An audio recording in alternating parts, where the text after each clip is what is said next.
To the Point with Michael Williams. It is the first medical marijuana dispensary in our area. It's been open for about a month now. So how is business going, and can we expect to see more of them? Good morning, I'm John Shainman in for Michael Williams today. The Knox Medical Dispensary opened in November in Lake Worth, right in downtown on the corner of Lake Avenue and Dixie Highway. It's the latest in a series of medical marijuana shops that the company owns in Florida. And the chief executive officer is Jose Hidalgo, and he is my guest today. Mr. Hidalgo, thank you so much for coming in. We appreciate it. Thanks for having me, John. So give us an indication. So how is business so far going on in Lake Worth? Is it what you'd projected? Well, it's hard to project something that is an entirely new industry. So I would say that the traffic that we're seeing, it is what you would expect from a South Florida location. It is not quite yet as large numbers as we're seeing in our Orlando dispensary, but that also opened in June. But I think is on pace to have a much bigger traffic count than Orlando. Do you have an idea how many people visit the store on a daily, weekly basis? When we opened the dispensary, you guys were there, we had 269 individual visitors that day. Some of them had cards and were able to purchase their medicine. Some others didn't. But I think you can expect somewhere in the neighborhood of 100, 150 a day. Per day. And how long do you spend with each client? Well, when they first come into the dispensaries, and particularly as a lot of them just want to see what the experience of being in a dispensary is about. So we've designed our dispensaries so they can get educated as to what our medicines, what they're supposed to do, what the various presentations that our medicines are, and how do we manufacture the medicines. So the first visit would probably take a little bit longer. I would put it like about 40 minutes, 30 minutes per patient. Then after that, it's much faster. So walk us through the process.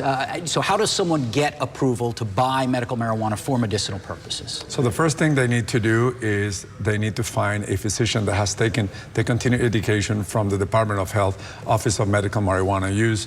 Those are listed in our website, knoxmedical.com, or they can also find them in the Department of Health website.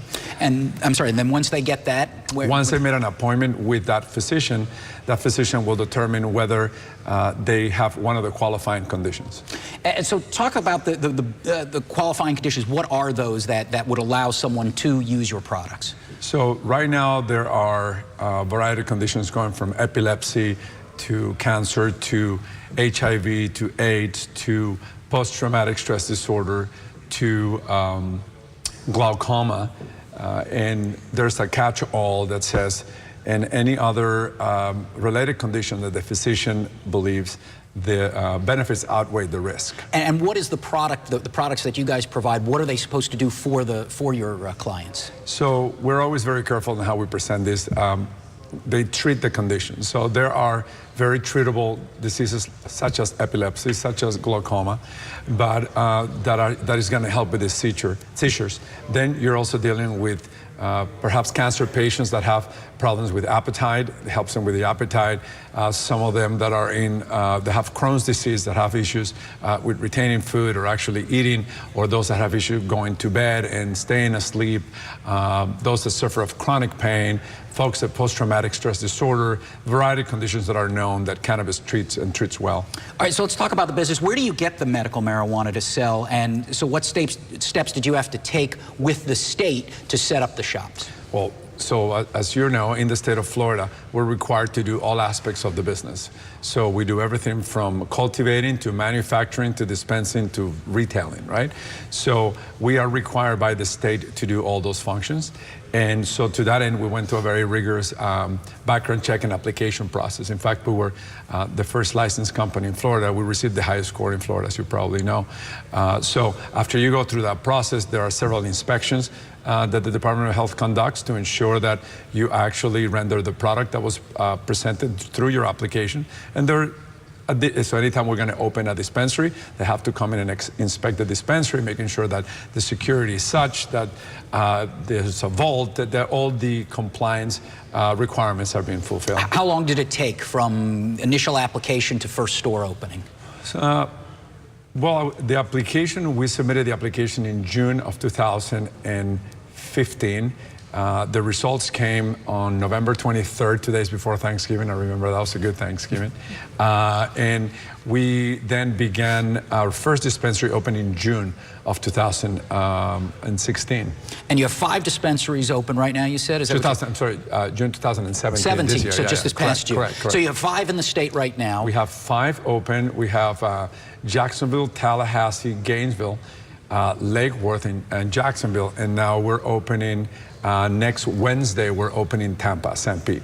And do you see more of a demand? Do you see that expansion is in your near or long-term horizon?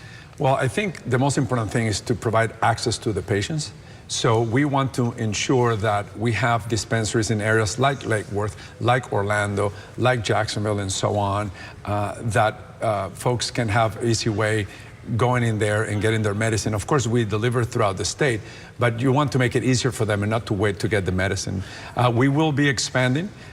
We continue to expand. Next year, we'll open North Miami Beach. We have Kendall, we have Clearwater, we have many other locations, but there's also a limitation with the state as to how many you can open. And that number is capped at 25 for the time being. And so talk about now, who is your client? Who's your average client? How old are they? And things like that. This is a very good question, and I think a lot of people are surprised to hear the answer. These are very, very sick patients. Our average patient probably is about 58 years old and have never used cannabis, marijuana in their lives. So this is a whole new experience for them.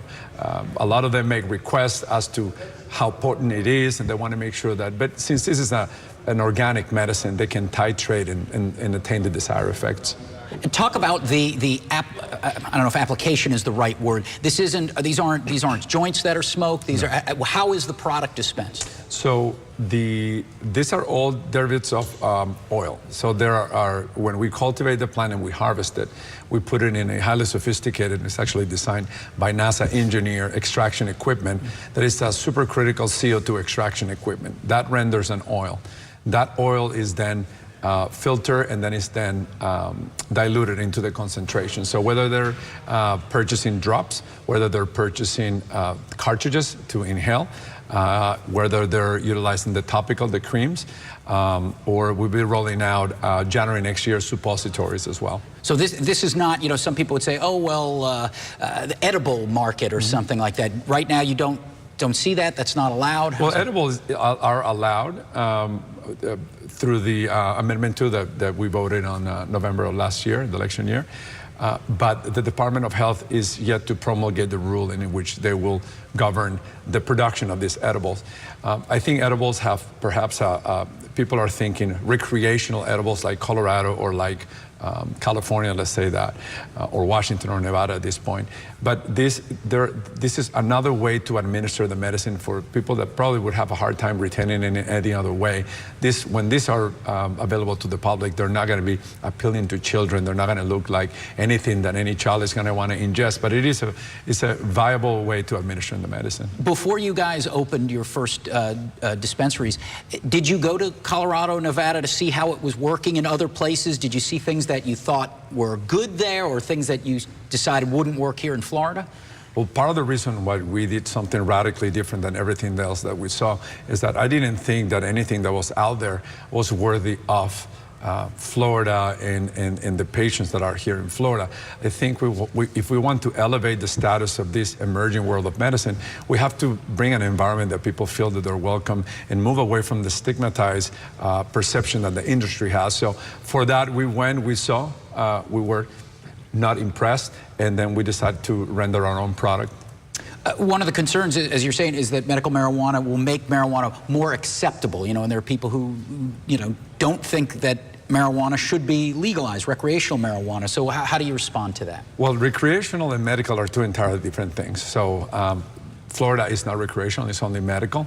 And what I would tell you is that with 72% of us voting pro-Amendment 2, the single most bipartisan issue we've had in the state of Florida, every single county was 72%. So I think Florida residents, and those definitely that we're helping today, understand that medical cannabis is a medicine, and you can ask them, and very few people would have pushback. A lot of the pushback comes from not having the knowledge necessary, which is what we do. Most what we do over time is make sure that everybody in the community and the physicians are receiving the necessary knowledge so they know this is a true medicine. And that I always say that when people say, well, patients just want to get high, and I think that's irresponsible, and I also think that that's because they don't truly understand the population of patients that are being treated with our medicine. Certainly, these are folks that are suffering for a variety of debilitating conditions, and that's the last thing they're looking to do. And I would imagine you had to work very closely with law enforcement in all of the communities where you've opened dispensaries. So at this point, Lake Worth is a good example. So when we came to Lake Worth, we knew we wanted to be in Palm Beach County. And before we do anything, we're always going to meet with the local officials. So whether it's zoning, whether our local businesses, whether our non-for-profits. So we go to great lengths to make sure that we show to them what we're trying to bring to their communities. How we believe it's going to enhance the communities. And you saw how beautiful our dispensary is in South Dixie. And that way we don't come in as a surprise, right? So we want to work with local businesses. We want to work with the local zoning and approvals and the mayor departments and things of that nature to make sure that everybody knows what we're doing and they feel that they're part of the process. Lastly, so what do you see as the future? I mean, is there going to be a day when you see a Walgreens or a CVS and then a Knox type facility all within the same neighborhood? Well, we already have that, right? So I think that with the way that the legislature passed the zoning for dispensaries, they made it so there are like pharmacies, like you were just referring to. What would happen in the future, if you look at Canada, we also are in Canada, we also are in Puerto Rico and in Pennsylvania and in Texas. But what I can tell you with Canada is that the distribution of the medicine happens through the pharmacies. So in Canada, as a federally legal substance, we know the limitations in the United States, you can go and purchase the medicine next year through pharmacies. So in this case, though, it looks like it was a true advantage for you guys to be one of the first in this particular market then. Yeah, I think what it is, it allowed us to establish the industry properly. You know, now there's several companies that are licensed and selling medicine in the state of Florida, and we're certainly lucky to be one of them. All right, Jose Hidalgo from Knox, we appreciate your time this morning. Very fascinating story and one that is going to be with us for a while. Well, thank you for having me. Coming up next, the race for campaign contributions. We're going to look at who is doing well and those who are not doing as well.